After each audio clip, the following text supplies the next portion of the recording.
Welcome, everyone, to the Week 4 edition, I guess Week 5 now. We're planning for Week 5 edition of the RotoWire NFL podcast, of course, now brought to you by Circa Sports. We're going to talk about Jaleel McLaughlin, what that means for the Broncos backfield, probably the top waiver wire pickup for this week, a few other sneaky ads as well, too. And I think it's going to be time for a debut of at least a new segment, which I'm excited to surprise upon Jake. So we'll get right to the music.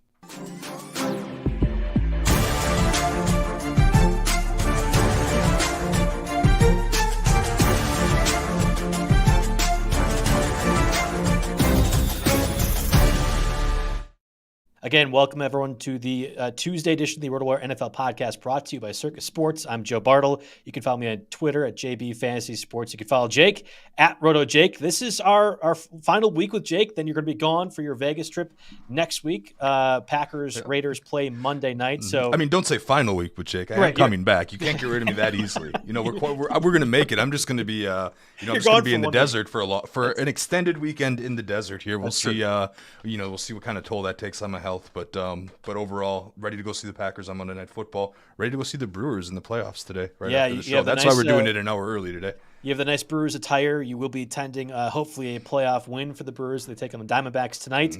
Not to jinx it, but they haven't lost a playoff game that I've been there ever, and I think I've been to 4 or 5. So. No, that's not bad at all. Yeah, I mean, I would prefer talking about Brewers and Packers because what occurred Monday night was yet another stinker of a football game. Yes, I understand Andrew Thomas didn't play for the Giants. Saquon Barkley wasn't out there with his not high ankle sprain. But this was as dreadful as you would have imagined when you see the Giants on prime time for the 6th consecutive time over a 4-week span. This was brutal once more. It's like the teams are testing the major networks. How bad can it be before we actually just stop catering to the New York market on Sunday night and Monday Night Football? Like, how much worse can the play possibly get? I mean, 24-3, it was never – I mean, you say it was never really close throughout. The Giants actually looked good on the opening drive. They ran some very successful run plays. They were creeping into Seattle territory, and then, they went for it on 4th down to try to keep the momentum going, turned the ball over, and then never really got anything going after that. They had a nice, mix of Breida and Brightwell and Daniel Jones draws. We're moving the football, and then it's like it all fell apart right after that. And, of course, the next time they get the ball, I believe it was the pick 6 for Seattle, and then they just were never able to get anything moving on the offensive end since then. I mean, fantasy-wise, there's not much on the Giants side when they score 3 points. Matt Breida looked decent as a pass catcher, but, we're going to have to see how that holds up when Saquon comes back. Probably doesn't. Only other note I had on this game was Geno Smith. He twisted his knee and he had to come out of the game for multiple drives. They had Drew Lock in there for a few times. Sounds like he avoided any serious injury there, so nothing to worry about with Geno yet. I mean, I guess we'll watch the injury report and maybe Drew Lock comes into 2-quarterback league territory. Probably not. Seahawks are on bye too. Yeah, okay, exactly. And I do want to say that Kenneth Walker looked good. He passed the eye test. Granted, you're leading like that the whole time. You're going to get a lot more opportunities than you normally. Should have had a rushing touchdown to begin the game too when he was not tackled down. You might have saw a faint butt cheek hit the ground. I didn't really feel like it. I thought the cheek and the elbow hit the ground. The Manning cast could not stop talking about butt cheeks. That was like the theme of the whole thing. Because then the next play it was pushing the butt cheek on the 4th and 1 scrum. Right? Yep. Right. Yeah, the tush push exactly. So the Peyton and Eli, them and Will Ferrell, they were on one for a while there. But yeah, other than that, I mean, Ken Walker looked good. Modest days for Lockett and DK Metcalf. Didn't really have to pass the ball due to the non-competitive nature of the game, which I hear you might have some words on. Yeah. Okay. So I should preface this for the listeners. I mean, this is going to be a light week from a waiver wire perspective. We have a number of teams on bye, which is going to impact things dramatically. I'm looking at a few of my rosters, and I'm going to just have to punt at certain positions given the bye weeks. But there really wasn't a lot of hot waiver wire topics or players to pick up. Jaleel McLaughlin. Yeah. Now, don't get us wrong. There are still some candidates that can definitely help your team, but there's no Jerome Ford type hot ticket items. Right. And we've had a few of those over the past couple of weeks. Kyron Williams is going to be a waiver wire darling. I feel like we're going to do the podcast at the end of the year. He's clearly going to be at the top. Like there aren't those level of people. I love Michael Wilson. I have been touting him a little bit on a few of the broadcasts before the season started. But, I mean, these are the guys that we're really talking about as the top guys. So when I say we have a little bit of time to spend, it's because we do. So in honor of our newest NFL guest, Taylor Swift, I'm going to debut a new segment that I want us to continue doing throughout the season, or at least so long as Taylor is dating Travis Kelce, which is going to be called "Look What You Made Me Do." And this week, I'm going to blame the NFL schedule makers or the AI or whoever the hell makes us have to watch the Jets and Giants every freaking week on national television. Okay, so I understand that the Giants' offensive line is bad. Like, I get it. Andrew Thomas wasn't playing, blah, blah, blah, blah, blah. Let's stop making excuses for really crappy quarterback play, Jake. We did this for Zach Wilson. We did it for like a year. We're doing it for Mac Jones right now. Oh, he doesn't have a lot of weapons. Like, oh, their offensive line is banged up. We're doing it right now for Daniel Jones, and he sucks, and he's older than them. I don't want to hear about this offensive line crap. I don't hear about for Anthony Richardson when Ryan Kelly isn't playing, and they're missing the left tackle as well too. Ryan Kelly, Pro Bowl center, by the way. We don't hear about for CJ Stroud, who looks great for a Texans team that didn't have weapons entering the season and has as a rookie, he made weapons. And 4 of their projected starting offensive linemen, none of that. Don't talk to me about weapons or lack thereof. I guarantee you the dummies who were saying the Giants don't have weapons today after Monday's game were all up in arms about how great Darren Waller's going to be. And Paris Campbell looks so good. Jalen Hyatt can run straight. Oh, Daniel Jones got way more weapons. Look what they did last year. Baloney. Don't talk to me about the weapons because you guys were all enamored with it. He's a bad quarterback. And I am so sick of watching bad quarterback play. Don't talk to me about offensive line. Don't talk to me about lack of weapons. It's a bad quarterback. Just put your thumb in your mouth, suck on it for the next 2 years while that crappy quarterback in his $40 million contract has to sit in your roster, and stop talking about the Giants. And NFL schedule makers or AI or whoever is making us watch Giants Jets, stop doing that. Stop it. I'm done. I'm so done with Jets and Giants football for the rest of the season. And guess what? We do it again in 2 weeks again. Mm-hmm. I will tell you what, the key for me to getting through Jets and Giants football, they don't even sponsor us, but I was going to say Tito's handmade vodka is the key for me to get through that. So the offensive line thing. Well, what about Jordan Love, though? I mean, on Thursday night, we saw a pretty crappy lopsided game where Jordan Love did not look good. And you got to blame some of that on offensive line play, right? Because there's a stark contrast between having David Bakhtiari and Elgin Jenkins, for the last couple of weeks, or just Bakhtiari for week 1, and the crap that they put out there on Thursday night, Thursday night football there. I mean, yeah, I'm sure Love could have played better. He could have been helped out by the play calling, but the offensive line could have absolutely played better, and that was reflected on there. Yeah. I'm negative on Jordan Love too. I have been negative ever since that final drive of the Falcons game where it felt like it was a rehash of his first start against the Chiefs a couple of years ago. All-out blitz, whole time. Matt LaFleur, Jordan Love had no idea what to do, and they lost that game. Falcons, we have now seen, are pretenders. They are not a good football team. Packers should have won that one, and Jordan Love should have been able to know after 4 years of practice squad or whatever else in the NFL how to handle an all-out blitz.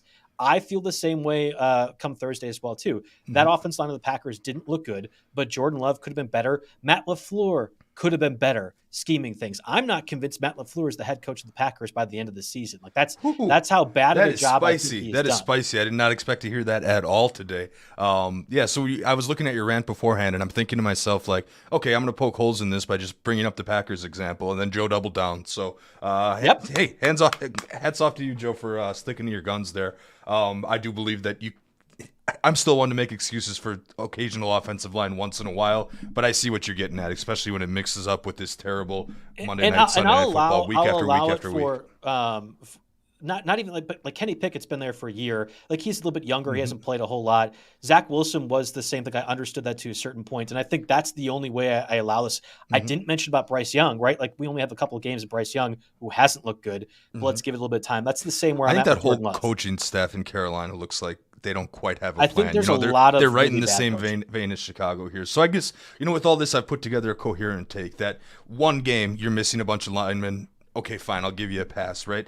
But if it's consistently, if it's happening over the course of 3 or 4 games, like you have to be able to adjust and accommodate and adjust the play calling and adjust your play in general to be able to, to be able to get through that. And you're right, the guys like Daniel Jones and Zach Wilson, all these guys that were making these excuses for week after week. The Daniel Jones one is the hardest for me because this guy got a $40 million a year contract. I was told all last year how great he was and how excellent he looked because he ran away a couple times, got 700 yards rushing.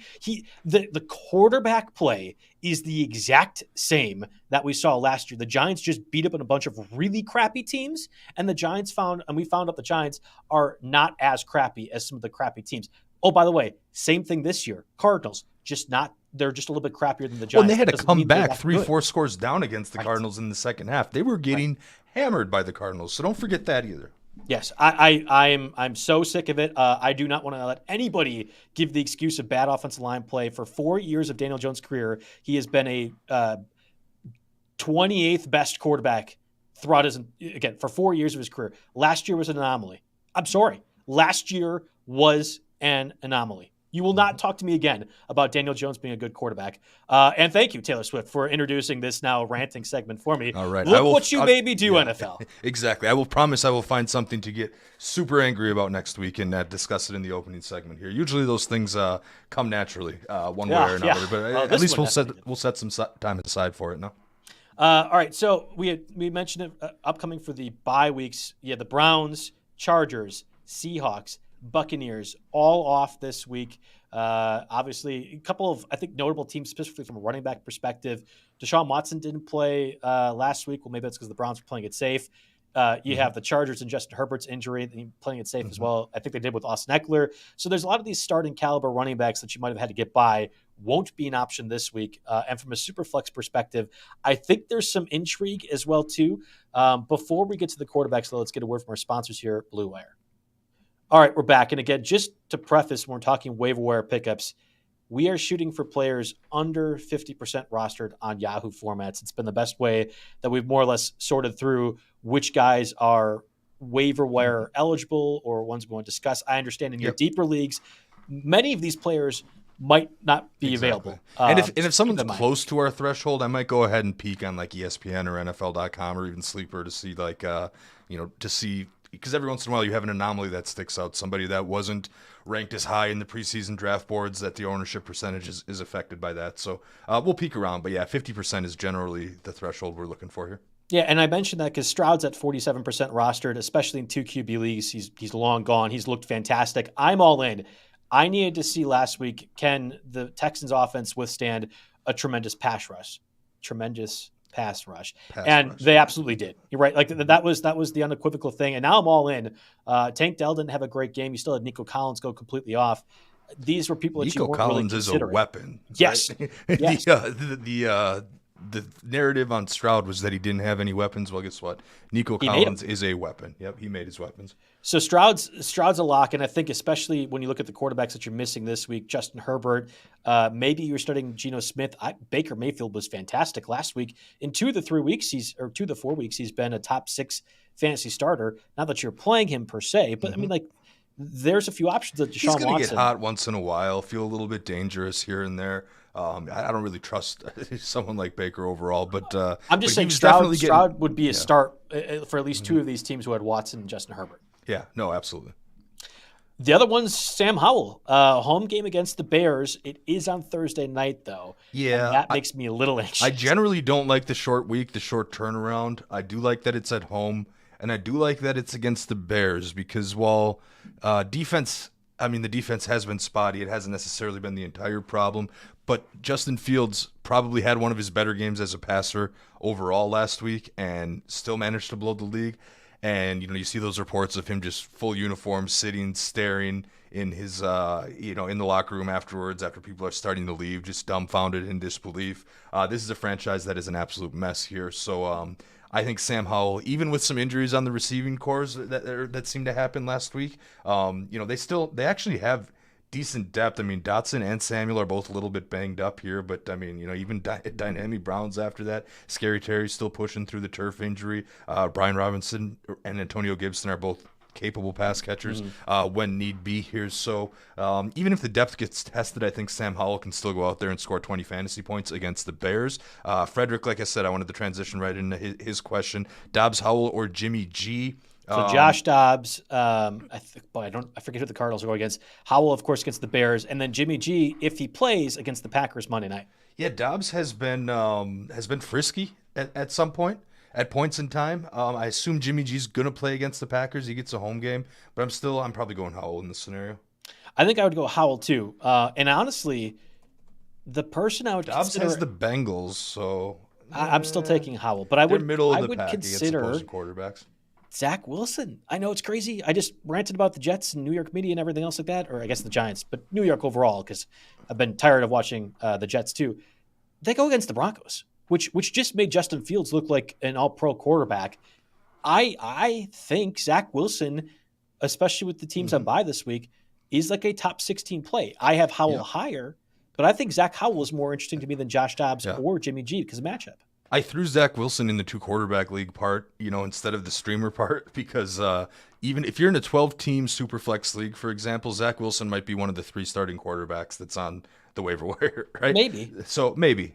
I mean, so I'll give him credit. The Chiefs, I saw someone had this take on Twitter where the Chiefs as betting favorites is never good because Mahomes is smart enough to run out the clock instead of taking that go-ahead score, and their defense is bad enough to let up, other teams into stay within games late. So, all those things considered, Zach Wilson still looked pretty decent against the Chiefs. He certainly had some success, and now he's at Denver, and that's a defense that 2 weeks ago gave up 70 points, and just last week made Justin Fields look like a Pro Bowler until the coughed up fumble interception. Even until the last 10 game, minutes made of the Jimmy game. Garoppolo look good too. Yeah.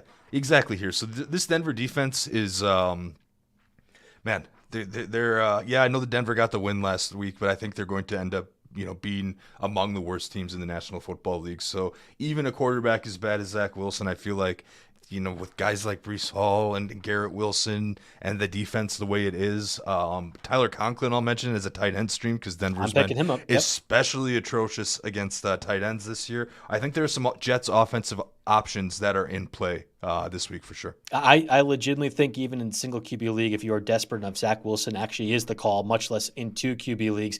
The other one to mention is Kenny Pickett and the Steelers situation. Of course, got annihilated by the Texans. Once again, did not look good. I don't know how Matt Canada still has a job. I hate Joe Barry. He is one of the worst coordinators in the NFL and certainly one of the worst defensive coordinators. Matt Canada is worse than Joe Barry at his job. They give number 2 Antonio Brown agrees with you, but I'm pretty sure he ripped that take off someone else from Twitter. Yeah. It's Matt Canada's really bad, and I would not be surprised if week 6, when the Steelers have their bye, you're looking at a new offensive coordinator. But that's the big gist of this is that the Steelers have a bye in week 6. I believe Kenny Pickett's going to go out there and be the starter in most situations.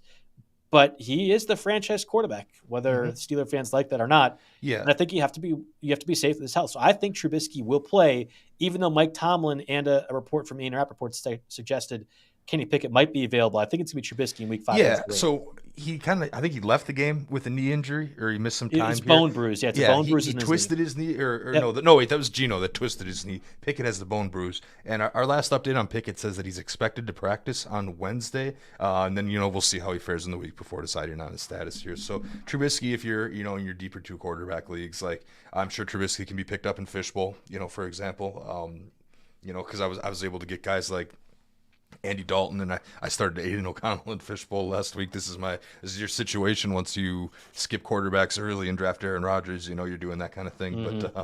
But yeah, Trubisky he'll be in play. I guess I certainly don't love it. I might actually play Josh Dobbs or Aiden O'Connell over him. If Garoppolo is active, obviously you can't play O'Connell. But I'm just thinking like random backup quarterbacks that we've discussed, or those 3 quarterbacks that are floating on the wire in 12-team Superflex. Right, and I actually think Trubisky is going to be a better quarterback than Kenny Pickett, but he can't withstand Matt Canada, the offensive coordinator. And I know the Ravens have been banged up, very injured. And they got the Steelers this week that are 4th best against opposing quarterbacks here, so it's not exactly a good matchup. It's a desperation play. I agree with you. If I'm sitting in Fishbowl trying to decide whether to flex Trubisky or flex like Devin Singletary or something like that, I'm probably playing Trubisky. Oh yeah. So I mean. Again, that's why we mentioned this, because there are uses for him. For sure. I want to get a word from our sponsors here, Circa Resort. It's football season at Circa Resort and Casino in Las Vegas, featuring the best pool in history, the Stadium Swim, 3 levels, 6 pools, and a 143-foot diagonal screen. Stadium Swim is America's favorite place to watch football, playing every game from college to pros all weekend long. Catch all the action poolside from a variety of seating options, including everything from a cozy daybed to private temperature-controlled cabanas. Stadium Swim, located at Circa Resort and Casino, is open 365 days a year, all sports, all seasons. Book today at circalasvegas.com. That's circalasvegas.com. Jake, you're going to Vegas this weekend. I cannot wait to be back to Vegas. I don't know if I've said this on the show before, but I watched the UFC fights at Stadium Swim. I will never buy a ticket at T-Mobile ever again. Really? Interesting. It was that great at Stadium Swim.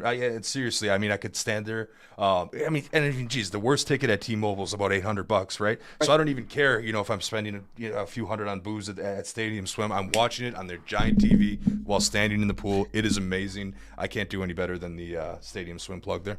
Yeah, I'm really envious. You're going to be watching football, all Saturday and Sunday. There would not be a better place. And I've had multiple friends over the past weeks go to Vegas, and I'm saying you have to go and watch football in some capacity. I want to make a trip just to be able to watch football in the pool, in the screen area. We've only went for the RotoWire annual trip, and that's during All-Star Weekend, which is great watching baseball. I think football will be another level at Circa Resort. So absolutely, love that. Elite. Yes, elite is exactly it. All right. Let's get to Jaleel McLaughlin and the running back options for this week. So last week we talked about Deven Thompkins, and then obviously has his 2 touchdowns, looks great again. I think we're gonna have a conversation. Yep. I'm taking an L on that at least for 1 week. Yeah, no, exactly. I was ready to bid all the FAAB and maybe not start him this week, but he's looking like a must start now. I've been corrected. Sure. So hopefully you did bid all the FAAB on him and you're good to go. Exactly. We had talked about the Ravens running back situation as well, too. That didn't really manifest too much because you had Justice Hill return as well. I'm having to consider Rico Dowdle in a few places where I am really hurting at running back, but you had mentioned he got hurt in that Sunday victory over the Patriots. Or banged up, we'll see. Because, Deuce Vaughn got more run, I think, last week than he ever has in the NFL. And that was a game, that was a game that was over by the second quarter because Mac Jones was so bad. We talked about Tajay Spears as well, too. But the premier prize this week is going to be Jaleel McLaughlin for the Broncos. I have to put for the Broncos because even our tech wizard, Harry Thompson, didn't know who McLaughlin was before Sunday. And obviously with Javonte Williams injured, we all assumed it was going to be Samaje Perine that was going to be a factor. Perine did play, but it was McLaughlin that looked far more explosive. I'm a little bit concerned at 187 pounds that you wouldn't assume McLaughlin is a 3-down guy, and Javonte Williams might return this week. But you could do a lot worse, and I think there has to be some bench consideration for McLaughlin regardless. Yeah, absolutely. McLaughlin leads the discussion because he's widely available, only 3% owned in Yahoo leagues here. He has the Jets this week, which, out of all the problems the Jets have, defense hasn't typically been it. So that's a tough matchup. But then he's at Kansas City and versus Green Bay. But again, Javonte Williams probably comes back by then. This is very much a short-term ad, assuming Javonte Williams sits with the hip injury here. Just backtracking to last week against the Bears, which of course is one of the friendlier matchups I suppose you're going to get. We assume Perine's RB2 on the depth chart. He was out on 46% of snaps, carried the ball 6 times for 12 yards, 2 catches on 2 targets for 23 yards receiving. McLaughlin, meanwhile, 33% of snaps, 7 carries for 72 yards, caught all 3 of his targets for 32 yards and a touchdown receiving. So just to get the box score and the snap count distribution there here. We'll see what happens with Javonte Williams, but as long as Javonte doesn't play, McLaughlin is very startable in just about any format, 12 teams or beyond. And, he could realistically, he could overtake Perine for this presumed RB2 role when Javonte Williams comes back around. Yeah, exactly. And I think explosive players, kind of the theme. The Broncos defense looks, awful, but they still have some offense that is more or less churning out production. And you're going to talk about this a little bit later. I think it's worth mentioning with the Broncos now. There could be a point in the Sean Payton tenure, especially if the season continues to go the way it has, that the Broncos are just trading away assets. Whether that be Cortland Sutton, Jerry Jeudy, whatever else. I don't know what you're getting for Javonte Williams, but I could see the Broncos wanting to get ahead of what do we do with this 5th-year option, and Jine, who Peyton signed away, and McLaughlin have even more value. That's what you do have to consider now at week 5 is some of these teams that just look dreadful. There's no way they're going to be competitive what could they do at the trade deadline, which has gotten more and more action over recent years. Mm-hmm. Yeah, and I mean, Russell Wilson had a decent, threw 3 touchdowns last week, but we always kind of hinted at the beginning of the year that if Sean Payton were ever to get too impatient here, Wilson wasn't his administration. It wasn't his thing that traded for that, so we could see the Stidham show. But yeah, anyway, I mean, all this to say that this Broncos organization is a poop show, or dumpster fire, whatever we want to say. Kind of keep it somewhat clean for the family-friendly podcast audience there. It's a rough team. There are a couple decent matchups ahead in a thin week for waiver wires with buys getting going. Honestly, the teams on bye doesn't affect running backs a ton. I mean, Keyshawn Vaughn and Ken Walker. But Eckler, you were already finding replacements for. Chubb, you were already finding replacements for. Jerome Ford. So, yeah, I guess there are some, but, it's going to get worse for running backs, moving forward. But, again, there's going to be a lot of teams that need to find a running back. You mentioned one of your situations when we were talking off air, Jaleel McLaughlin. As things stand right now, if Javonte Williams comes on the practice field, which I'm skeptical will happen, like you said, maybe save his health for a trade or something along those lines. There are circumstances that could change this, but McLaughlin becomes probably your top running back target as of right now if you have to do FAAB tonight. And I think you mentioned it too. It's a tough matchup against the Jets this week, which might depress his price a little bit. But you have to consider somebody that I'm having to consider, and I never would have even thought I had to go down this far because I do have Kenneth Walker and Zach Charbonnet and Jerome Ford and Elijah Mitchell. Those are my 4 running backs on this 4-0 team. It's Ronnie Rivers, who is the backup running back to the Rams. And I think it's important to note backup running back because Kyren Williams, to this point, have been seeing almost all of the offensive snaps for the Rams. Mm-hmm. This week, down from 73%. Rivers got 27% of that. It did a little bit. It's worth noting because this is a clear 3-down back workload. What happens if X, Y, and Z were to occur to Kyren Williams? Well, here's the guy that steps up. Yeah, absolutely. So I see a ton of Kyren Williams slander out there. People are saying that, whether it is he doesn't have the skill, he doesn't have the evasiveness, he doesn't have the size that's going to hold up. He's getting production despite all of these shortcomings. I'll argue that production's production, right? I'm going to keep flexing Kyren Williams for the foreseeable future and just going to ride that train. But if you are in that camp that wants to find pick holes in the Kyren Williams situation here, the last 2 weeks before week 4, he had 95% and 100% snap share. That is as good as it gets for a running back. We talk about skill and opportunity being kind of a 50-50 balance in fantasy. Even if you only award him 10 out of those 50 skill points, you're getting 50 full points for opportunity there, right? So you got Kyren Williams. But we started to see the shift this week a little bit.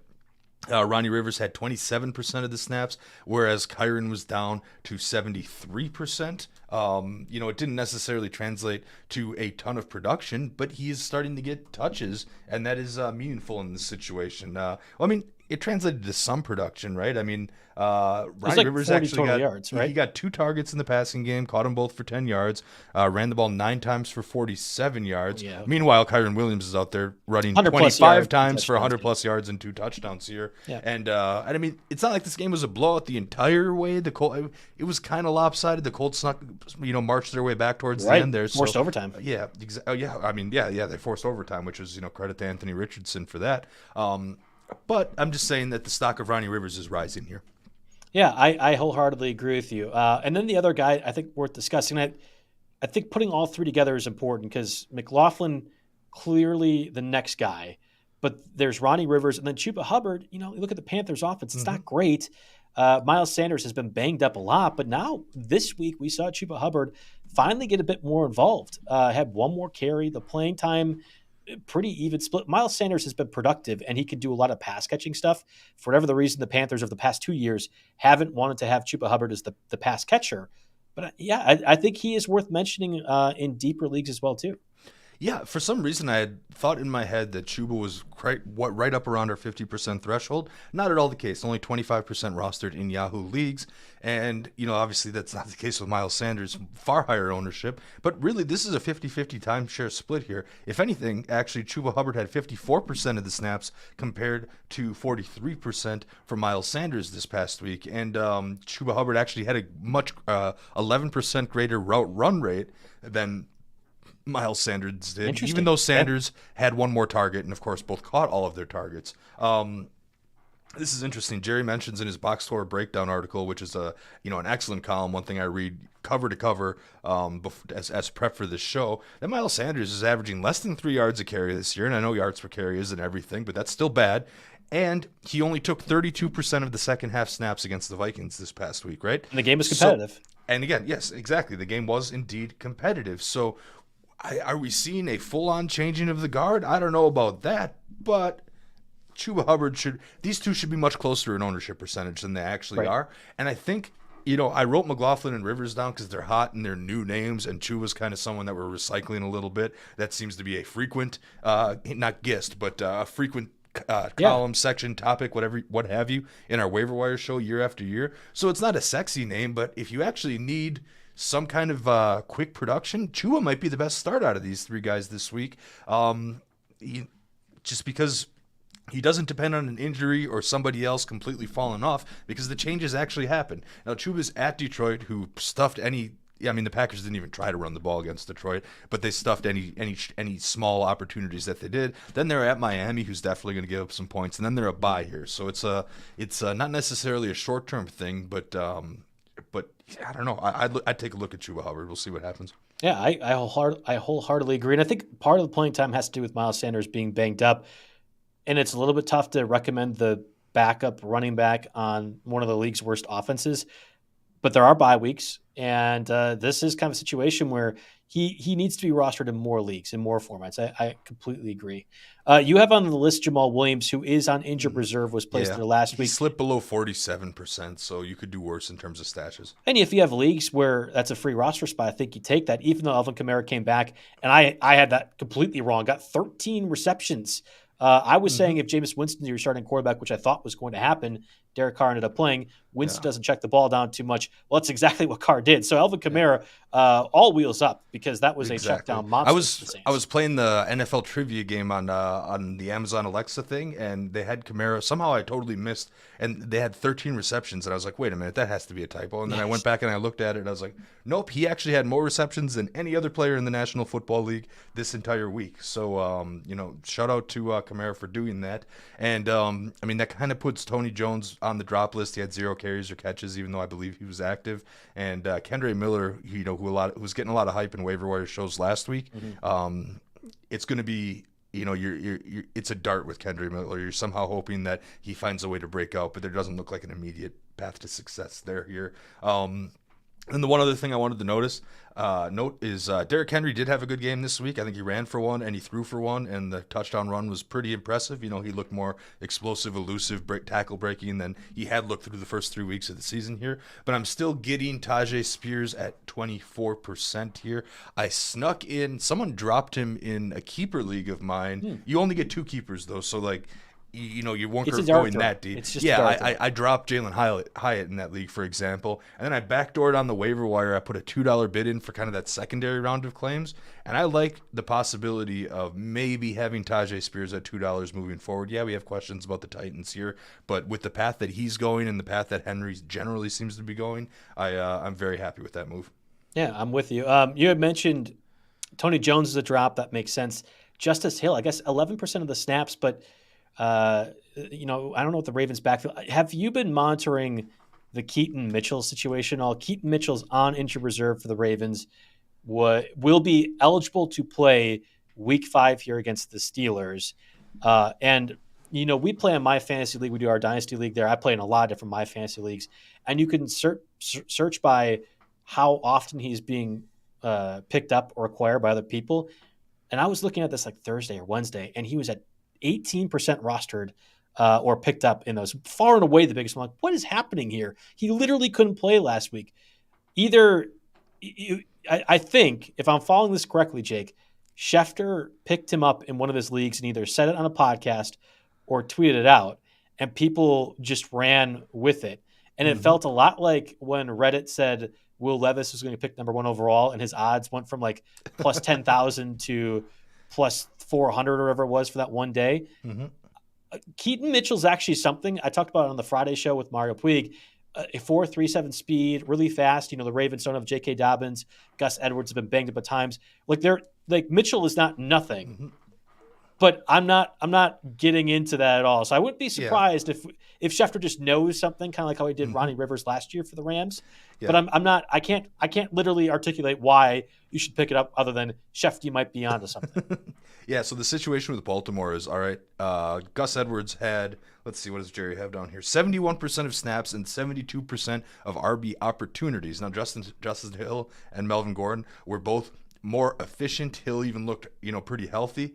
But Gordon had more touches, more snaps. You got a guy like Edwards that's taking 70+% of the snaps and opportunities. You got a quarterback in Lamar Jackson who's going to vulture rushing touchdowns from the running backs. I'm just saying, if you have a tough bye week situation, Hill and Gordon are both very droppable. Yeah, I'm with you on that one. Let's get a word from our sponsors, Rival Fantasy. If you're looking for a place to play head-to-head fantasy football games without the huge tournaments, salary caps, or complicated game types, then Rival Fantasy is where you want to play this NFL season. From a twist on a classic game with Fantasy Bingo, where players generate a lineup to complete achievements and get bingo, to head-to-head fantasy challenges, where you'll pick which of two players will score more fantasy points. This is the best version of fantasy sports for the 2023 NFL season. Rival Fantasy is offering new users a $20 deposit match plus a $25 first play voucher. Rival Fantasy is so confident you'll love the experience. They're giving you money to play right out of the gate. Experience the future of fantasy sports on Rival Fantasy and become a rival today. All right, so last week we had talked pretty exclusively about the Chargers receivers in terms of wide receiver pickups. You and I had our argument in terms of Josh Palmer or Quentin Johnston. Well, you won that one week one. Palmer got that 51-yard catch to ice the game in that win over the Raiders on the very final throw of the contest. Otherwise was held in check. Quentin Johnston did even less than that. Palmer led the team in targets and receiving yards and tied Keenan Allen for the most routes. 51 of those yards came on the very final pass of the game, Jake. So let's he wasn't efficient with his targets. I'm not saying that, but those targets don't mean nothing. Absolutely. I think the bigger key for me is Johnston played 33 offensive snaps. We didn't know who would be the wide receiver 3 with Mike Williams. He got outplayed by Darius Davis. No, Davis had 18. Davis only had 18. Yeah, I mean, Johnson played more snaps, but Johnson caught 1 for 18 yards. Darius Davis had 2 for 16. And Davis had a run. But three rushes for 51 yards. But you're a smarter fantasy player than this, Jake. Yes, I'm aware. 18 snaps to 33 is pretty consequential. Let's not pretend Davis is clearly the other guy. There's a role for Davis and his speed in particular, and I'm glad the Chargers offense is using it. I'm not out on Johnson, and I say this because the Chargers are on a bye this week. I would not be surprised at all if people drop Quentin Johnston, and we'll be having this conversation in week 6 because he's still on my roster. Johnson was always going to be the long-term target, right? You didn't I don't even think last week you were starting him immediately necessarily. He's definitely the long-term target. And actually with the Chargers coming up on a bye, I could see dropping Josh Kelly too. We were just talking about running back. I think he definitely is, yeah. Yeah. So, Josh Kelly's definitely on the chopping block because we presume Eckler's coming back after the bye. They held him out this long. And even, it's not like Josh Kelly has been a world beater even without Eckler. So in 12-teamers, he could be one of the drops too to help get you through these bye weeks. But anyway, Chargers talk. Yeah, I mentioned only because the bye weeks are happening right now. We also talked about Marvin Mims. Somebody in the chat was asking, do you drop Marvin Mims? No, I'm holding on to Marvin Mims. And actually, it goes back to our conversation earlier with Javonte Williams. I really strongly believe Cortland Sutton or Jerry Jeudy will be traded before the deadline. And if that's the case, Marvin Mims becomes a top 25 fantasy wide receiver. I would be trying to acquire Marvin Mims right now, even at the premium of what he's been able to do over the past couple of weeks. That's how confident I do feel. It's just in the very low usage for Mims, which is it is. And if you get kick return points, there is that. 39% roster though, it's definitely trending up. He is, and he should be. That's a fair price. Somebody also asked about DJ Shark. I would drop him if you are in a roster crunch. There was Josh Downs, who once again was a pretty critical target factor, but the Colts offense doesn't get a whole lot of offense. Michael Gallup had a really good game. That was a good call for us. I think the top target this week has to be Jameson Williams, who becomes a top target because of a rule change. The suspension got lowered down if you are not betting on your team and you are not betting on football. It is now only a 4-game suspension if you are dumb and betting in your offices or in your hotels for NFL teams. So Williams is eligible to play this week against the Falcons after having a 6-game suspension prior to this rule change. Yeah, so I mean, it's not necessarily a slam dunk pick him up and start him in week 5, because it's kind of, Dan Campbell said he anticipates he will have a role. I'm not personally going to start Jameson Williams this week, and we also need to note that he missed some valuable camp reps due to a hamstring injury, but I haven't seen anything about that issue still being an issue. So you pick him up and probably don't start him right away in week 5, but he eventually passes Josh Reynolds, Khalif Raymond, Marvin Jones, whatever, for the wide receiver 2 role, and I think he's a big play threat, and I think he could be absolutely a fantasy difference maker down the stretch here. I only got 1 share of Jameson Williams, but it was in a 16-team league that only starts 2 wide receivers. So I'm gonna, and I have Chris Godwin on a bye this week, and I had Godwin and DeAndre Hopkins, who hasn't been doing anything too crazy here. So I'm very, very pleased with that share that I have. But 32% of leagues, I can't believe that all these people picked him up to stash him, and then they must have just been faced with a tough roster crunch and ended up dropping him because and now we get this good news. I mean, you can't anticipate this good news, but 32% is far too low. You could make a case, unless you need a roster spot to start this week, then some of the running backs we discussed, might come into play here, or the next receiver would come into play. But if you're just trying to get rid of that last bench spot and make your roster better without needing to have a start this week, there's no question that Jameson Williams is the top overall pickup. Yeah, the only league I have Jameson Williams in, I guess I have him in a different dynasty league, but I picked him up in Stake League, and it was actually our conversation last week when we were talking about let's play around the edges of our roster, make sure every single roster space makes sense. I had some scrub. It was Tony Jones. I couldn't get any of the guys we discussed in last week's podcast, Josh Palmer's, whatever else. And I had Tony Jones sitting there, and I'm like, I need to get rid of him for something. I picked up Jameson Williams on Friday. Of course, the news comes out either Saturday or Sunday that the suspension's lifted or different. And I have now an asset in a 14-team stake league like we play. And, I think that's a really important factor, and it literally came to play because of our conversation. I'm not going to be playing Jameson Williams, I think, anytime soon. I have a pretty good receiver group, but somebody might. And even getting like a scrub running back or tight end or, the Jake Fergusons of the world, you could probably trade a Jameson Williams for. And I think that an asset is important in that instance. So just whatever it is, whether it's our recommendations, other podcasts, play with the margins of your roster. The Tony Jones of the world have to be cut. And you might stumble into something that might end up being really beneficiary for your team. So Jameson Williams is one. Then there's Tyler Boyd, who becomes more of a factor now that T. Higgins has the fractured rib, maybe plays, maybe doesn't. The Bengals are against the Cardinals, and the Cardinals' defense has not been very good this year. I understand Joe Burrow hasn't been very good. I thought it was a smash spot for him against the Titans. Sorry to whoever I said need to play Joe Burrow last week. It was a lot of people. I failed you. But I think the Bengals are going to get better. They have to. They have to get better. Yeah, no, absolutely. And whether it's Burrow or not, if T. Higgins doesn't play due to this rib fracture, Tyler Boyd is immediately in play, because Tyler Boyd was kind of not quite equivalent to the Josh Palmer scenario, but he was the wide receiver 3, essentially, probably closer to a wide receiver 3 than Palmer was before the injury. Now you have T. Higgins fractured a rib. I guess apparently he's not ruling himself out. I don't know what happens when you break a rib, and I guess they're all probably a little different. You can wear those. I've seen quarterbacks wear the rib, big, thick protectors.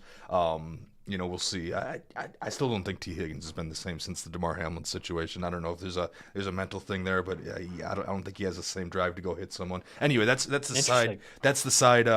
That's a side thing tangent here. But Tyler Boyd already has 24 targets over the last 3 weeks, right? So he was a factor to begin with. And he's only rostered in 37% of leagues. Obviously, that's going to get far over our threshold. But if you need to start a wide receiver this week, I'm absolutely looking at Tyler Boyd, regardless of it. I'm sure Burrow will still kind of play and go through this, but even if he didn't. And then I made a note down here for the deepest of leagues. Trenton Irwin played 2/3 of the snaps in the second half after T. Higgins went down. Granted, Irv Smith, I don't believe, played here, so they were down, one more pass catching option. But Irwin, I guess, goes into the Boyd wide receiver 3 role, and if Boyd was already rostered in 37% of leagues to begin with, there's something there. There's something there when the offense is clicking at all cylinders, right? And that certainly hasn't been the case here. But for some really deep leagues, I threw the Trenton Irwin name drop in there. The other name to monitor is Michael Wilson, who finally had a breakout game in that loss to the 49ers, and it wasn't a really competitive contest.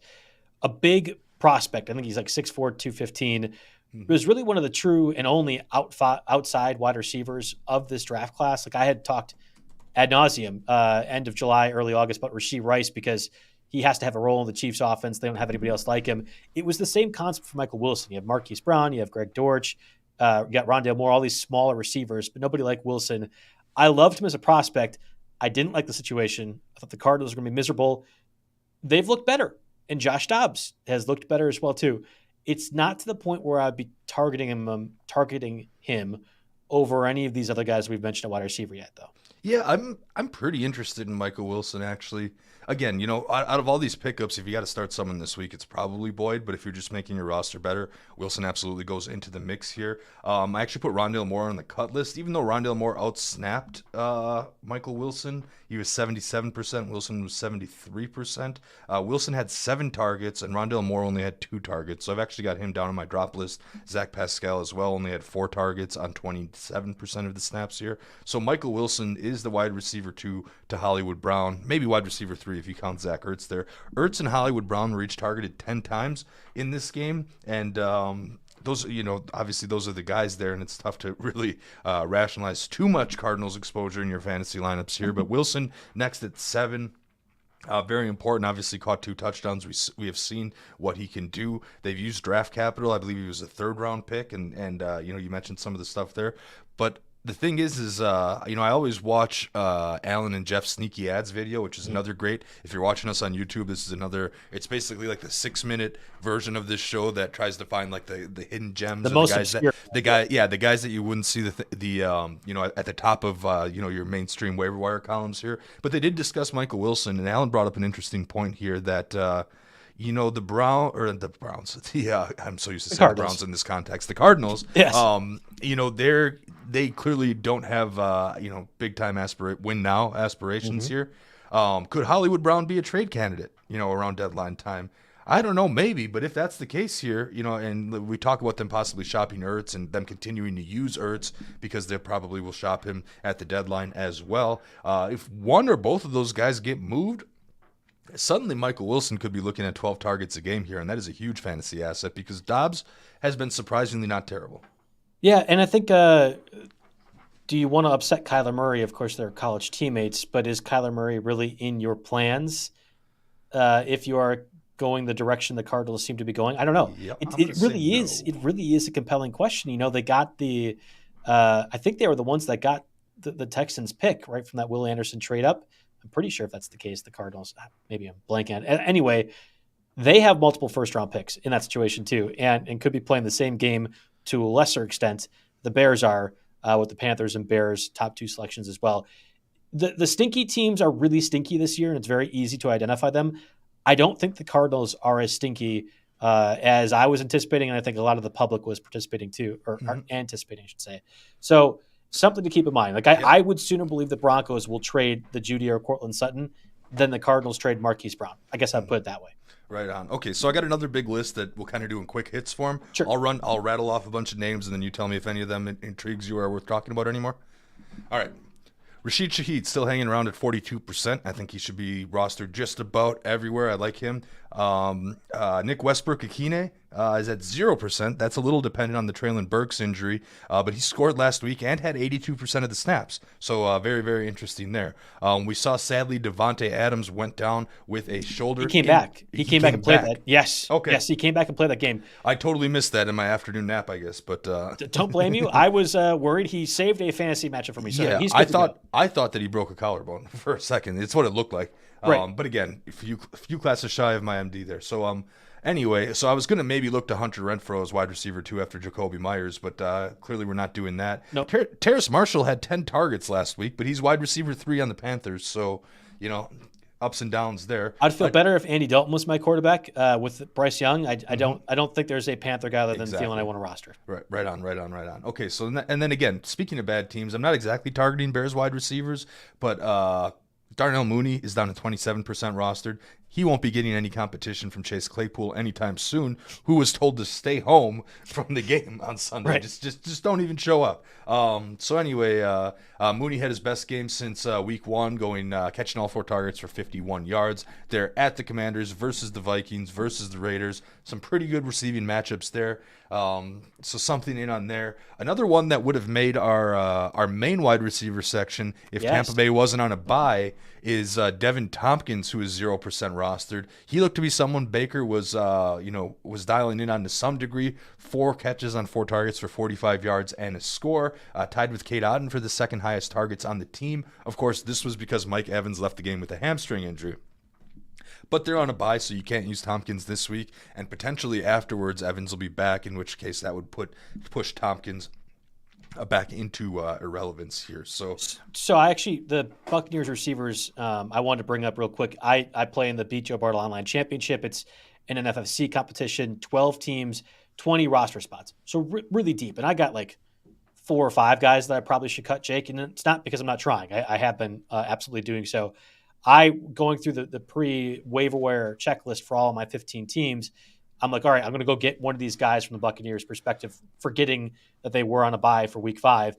I went after Tompkins first, and then I put a bid on Trey Palmer, and it's a waterfall bid. So if you guys aren't familiar with that, if you don't get Tompkins, the system then automates for you trying to get Trey Palmer as the pick, but instead Trey Palmer, a 3rd-round pick, I think last year, pretty fast receiver. In a lot of different offenses, I would say Trey Palmer is more attractive than Tompkins in the event that Mike Evans is out. But we don't know what Evans' status is going to be, and I was assuming he was going to be out for a week. I mean, he could take this bye week and be ready to go again, then entering week 6. We might be revisiting this next week because I am interested in the Buccaneers passing attack, and I would never have guessed that outside of Chris Godwin and Mike Evans. Baker Mayfield has been more than good enough to have multiple guys be fantasy relevant. Yep, yeah, we're right on there. And then Trey Palmer else in that list? Anybody else in that list? I actually picked up Westbrook Akine in our super deep dynasty league, and I might play him if Burke sits again now that buys are going. But that's fair. Yeah. I think that one makes sense. Someone had asked about are you dropping Chark after this week? Yes, I think I would be rotating those guys. If that feels like one of those roster spots I want to keep moving around the edges and the margins for. So that's like Shark is kind of on that Peoples Jones line, if we're going to call that line this week. That's that's a great one. You could absolutely pick him up and flex him in desperation if you had to, but he's also your first drop, and you'll probably add and drop that same type of player 16 times through the course of the year. Yeah, another type of player, Donald Parham, as we transition to the tight ends. Roller coaster of emotions, because I've been talking about him for 2 weeks. I've been saying, hey, consider Donald Parham, right? Thursday, Gerald Everett missed his 2nd consecutive practice due to illness, and I'm like, oh, let's go. I picked up Parham everywhere. I was going to play him over Freiermuth. Musgrave got injured, but if Musgrave in that Thursday game had been healthy or whatever else, I would have played Parham over him too, assuming Everett's out. Well, no, Everett's actually healthy, and then Parham, I think, fractures his wrist within the first quarter of the game. They're calling it a wrist sprain right now, but the way he was holding whatever. I story of Parham's career. Yeah, after Njoku burned his hands and face in some kind of accident, I ended up picking up Parham and starting him, but then Njoku goes out there, plays, and gets me 10 fantasy points anyway. Yep. So Parham's going back to my drop list this week, and I'm looking at guys, the league where I'm picking Njoku and Parham, it's clearly a very, very deep league here, right? So I'm looking first to Ferguson again, because he's just past our threshold at 53%, but caught all 7 targets last week for 77 yards. He is getting into top 10 tight end territory, if not there already, after a string of successful weeks. He's definitely out there. Otherwise, guys that aren't quite, so Cole Kmet, I have to write down after scoring twice, catching 7 of 9 targets for 85 yards. Granted, it was against one of the worst teams in the league overall in Denver, and a team that's also tied for the 2nd worst in the league against tight ends here. But Kmet is still somewhat interesting at 54%. Then we start to get into some deeper dives. Jonnu Smith had more targets than Kyle Pitts in the last 3 games. I don't know what that means. I'm very close to moving Pitts to my drop list, but I still can't quite pull the trigger. So we're leaving that around there for now. And then there are a couple of sneakier ones that we wanted to talk about.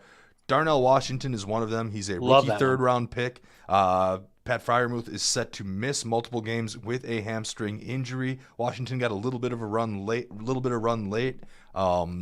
I have him in our dynasty league. I still don't know if I'm going to start him there, but if you're looking for a dart to throw, Washington should see, after being used very, very sparingly in the first couple of weeks, he should see some more work here during the time that Freiermuth misses.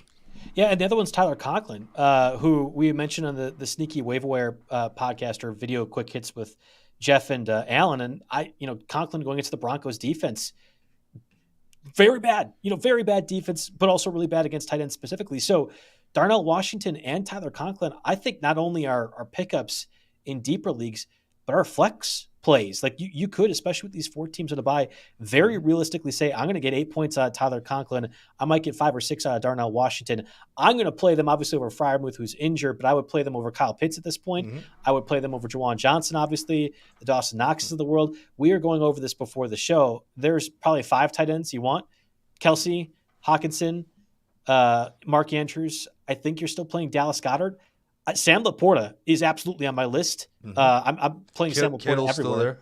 I think I might play Tyler Conklin or something like that over Kittle, or at least I'd be trying to play Kittle. Or Evan Ingram has been sneaky consistent too. He's not quite on that tier, but I'm definitely playing him over these guys. Now, if anyone from the Vintage League is listening, I'm definitely cutting Parham, and I need to start somebody with Njoku on a bye. So it's Conklin and Washington. I might even put waiver claims in for him. There's maybe 6 teams right now that can confidently never really look at tight end stuff. The other 6, if you're in a 12-team league or even deeper, should be shuttling through all these tight ends. And I think Darnell Washington and Tyler Conklin are not just pickups, but also plays this week. That's how confident I feel in terms of their fantasy value. So I love that Darnell Washington call. I love the Tyler Conklin one too. I'm picking up Jonnu Smith in a lot of areas too. I'm not cutting Kyle Pitts. I'm just going to keep crying and watching him on the bench.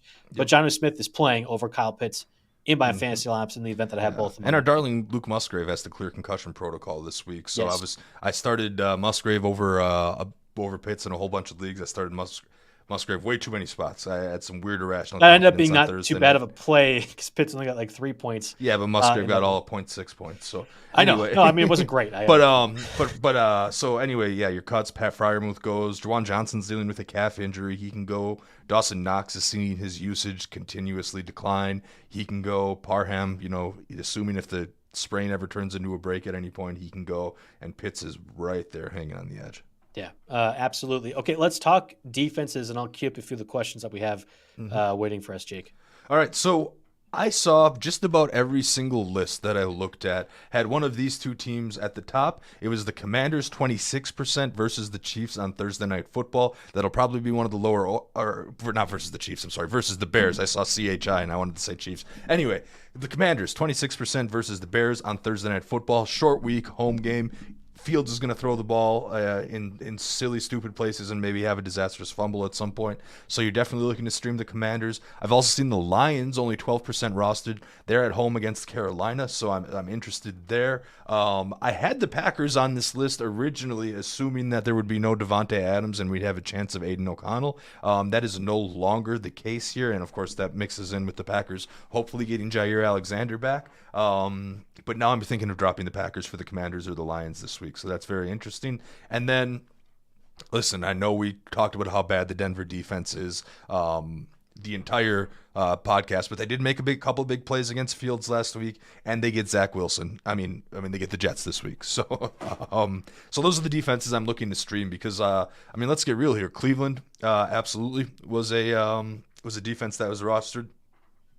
I'm not so sure about the Chargers, Seahawks, and Tampa Bay, but there are going to be some managers out there that'll have to. Another one that you didn't mention that I've actually seen in 4 of my leagues as far as the Dolphins, who faced the Giants. Giants offense just gave the Seahawks 27 points, at least in some scoring systems that I was seeing 40 or more in a few other ones too.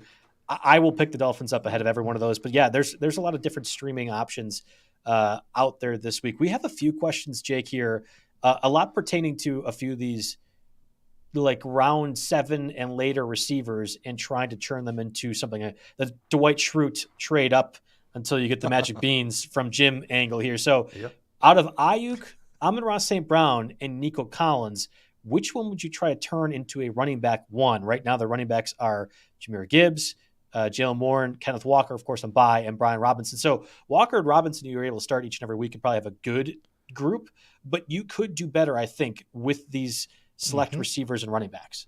Yeah, I mean, I guess I'd first try to trade Nico because he hasn't, he hasn't really shown it in other, he's been in the league for a number of years and is only starting to come on now.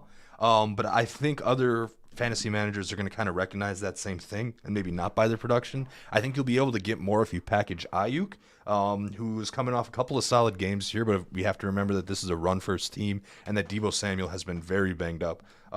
Clearly his usage was very, very low last week when they didn't really need it. So I think you can get more for Ayuk, so I try to sell high with him. Amon-Ra is a wide receiver 1 first-round pick, so I don't know why you would want to move him in that situation. So I would be willing to trade him.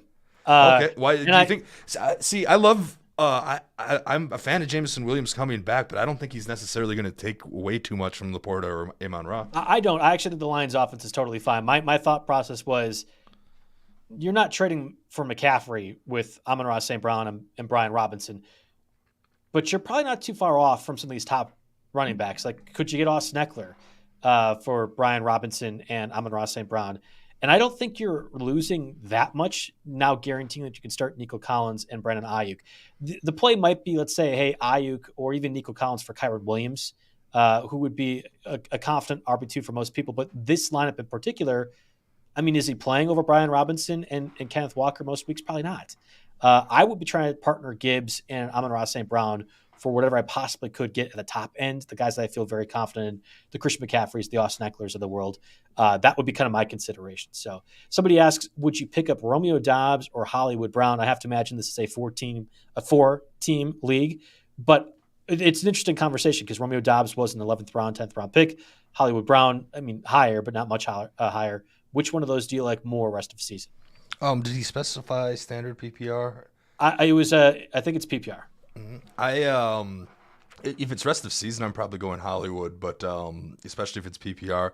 But Dobbs is interesting for a short-term bye week start because, like I said, if Luke Musgrave doesn't, even though Christian Watson's back, if Luke Musgrave doesn't clear concussion protocol, it is very clear that Jordan Love loves Romeo Doubs in the red zone here. So I think Dobbs has a higher scoring chance, but who's going to catch more balls the rest of the season? Definitely Hollywood.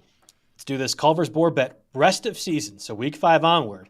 Let's take out the bye weeks because neither have had those. So we'll throw those out. It'll be fine. Romeo Doubs is going to outscore Marquise Brown.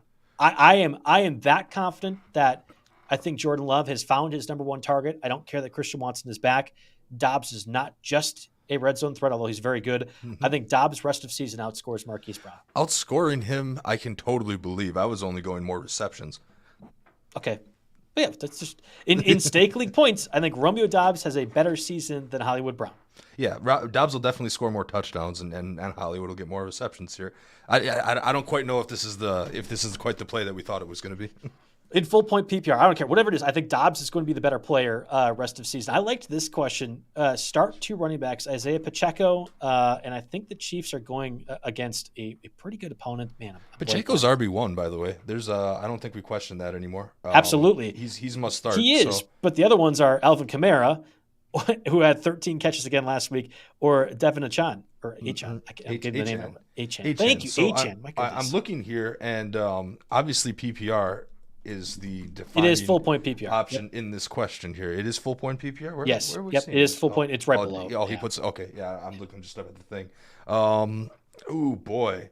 Let's see here. So the Dolphins played the Giants, who are 25th against opposing running backs in standard formats. And where am I getting the Saints from? They're playing the Patriots.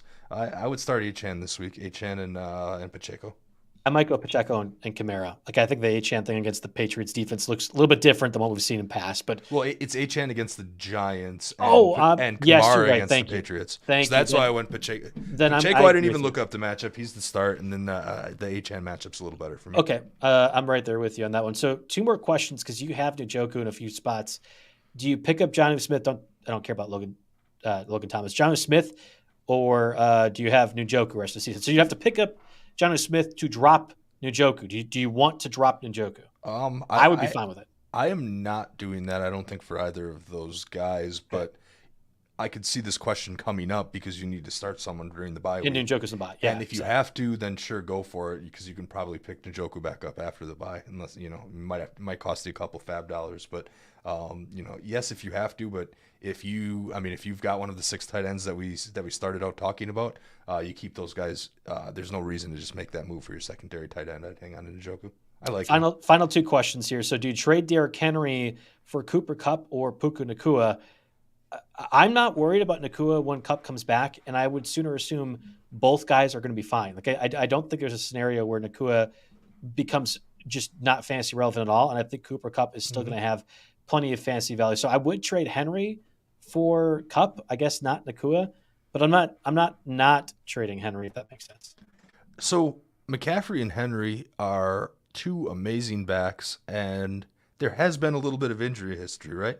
I think I'd stand pat and keep them both. Unless you really need a wide receiver, I'd love trotting out McCaffrey and Henry. I don't know how you end up with both of those backs is a little bit beyond me, but yeah, Henry could have fallen to the very back end of the second, or McCaffrey goes like 1-4 because people were really worried about his health. I mean, it's not that crazy, guys. Final question: Puka Nacua again with Cooper Kupp possibly coming back here in week 5, or Deven John. I'm rolling with Puka. I am too. Because the Eagles are 27th against opposing receivers in standard formats. I think that the Eagles will score a lot of points. Over-under was at 50 something for that game. Like, the Eagles are going to score a lot of points, and the Rams are going to have to keep up. So I think you said full PPR. I'm seeing double-digit catches for Nacua again this week, so I'm rolling Puka. All right. That is it for us on the Week 5 edition of the RotoWire NFL podcast. Again, next week, Jake will be back, hopefully celebrating the Packers' victory on a plane ride home. I'll have a special guest coming in. We are likely going to have another Taylor Swift segment of sorts. We'll have to figure out what you're going to rant about in weeks to come, Jake, but I'm glad I could get this New York media, the New York bias, Daniel Jones thing a little bit off my chest. I promise there'll be more of that, though, to come. Thanks, everyone, for listening. And again, best of luck to your fantasy labs and the Brewers, hopefully in a playoff victory today.